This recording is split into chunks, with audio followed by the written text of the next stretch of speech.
watching GME obviously go back to levels that we saw about a week ago. Game's not over by any means, but what early lessons should investors be drawing? Should hedge funds, regulators be drawing from the past 7 days?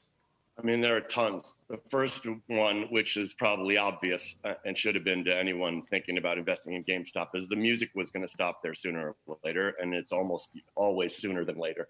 So it's no surprise that it's falling back down to earth. I feel bad for the people. You see a lot of articles about the guy who made $1 million in it. Feel bad for all the people who are losing a lot of money in the late going. The second thing that has to happen is the SEC has to demand that hedge funds declare what their short positions are. They have to talk about they have to announce what their long positions are, but they can be short. They can be on the short side very quietly, and that causes all sorts of problems. They write these articles or quote unquote research reports that don't announce that they're short the position and make it look like it's independent research on the company, and it causes all sorts of problems. And it's probably caused some of the problems here. And I think thirdly, the issue for Robinhood is, and that was always an issue, and I told one of their lead investors several years ago, if you're selling mispriced risk out the back door with a sign on the front door that says free trades, you're going to get into trouble sooner or later. They were always opaque about their business model. And when it caused problems for them, people created all sorts of conspiracy theories, and they weren't clear with their users what the actual problem was, that they were under-collateralized. Under-collateralized, that's a hard word. It's the roosters, the chickens have all come home to roost now.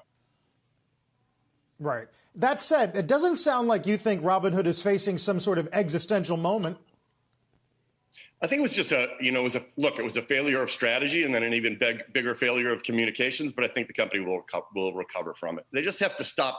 They keep sort of shooting from the hip. They did this bank, created the bank. Hey, we're a bank a couple of years ago. And, 2 days later found out there are all sorts of regulations about creating a bank you should have considered.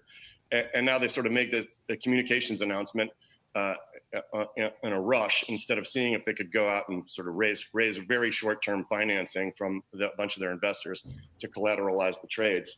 And they just need to stop shooting from the hip. I think if they learn that lesson, they'll recover, and they have a lot of users who still love them and use them regularly. And I think they will be able to go public later in the year. In the short term, they're going to face a lot of regulatory questions, and they've lost a bunch of goodwill of their customers. That's recoverable, but you got to stop shooting from the hip. Hey, Dick, it's John Fort. Now, I'm looking at GameStop trading now. I want to note it's been down before. It could go back up to 300. Yep. It could drop down to $10. I mean, there are a lot of things that could happen here. I want to talk about the retail investor in all of this, though, because I think, unfortunately and wrongly, this has been set up as a thing of the retail investor versus the hedge funds. If you want GameStop to go up, then you're for the retail investor. If you say anything bad about GameStop and its valuation, then you're in favor of the hedge funds. Look, there's a fair value for GameStop, and it's probably lower even than $100 a share, the way people usually value stocks, because it hasn't been growing and its business model is a thing of the past. What's the retail investor to take away from this volatility that we've seen in this and other stocks, and what it means for trading going forward? The retail investor should take away that when people start to pile into these ideas, it's the early people in who are going to make a bunch of money, and everybody who's late to the game is going to get jammed. And that's exactly what's happening. The early people were able to execute this short squeeze against the hedge funds. Well, a bunch of the retail investors are getting squeezed on the long side now and watching their investment when they piled in at 350 and so forth. They're getting jammed, and they're going to have to either cut their losses here. It's not going to be the case that these things can just continue on for weeks. I think what will happen in the future is they will last for even a shorter period of time, because people will learn the lesson, like, I got to get in and get out right away. So I think this is probably a 1 or 2 time thing, and people will unfortunately learn the lesson, and they'll learn the lesson because they got jammed. I will go back to one of the things Deirdre said about fintech, which is I don't think this is going to hurt fintech valuations overall. The fintech space has been consistently underappreciated and undervalued. Look at when Square went public, its valuation was orders of magnitude lower than it is today. When Bill.com went public, it came out at $2 billion.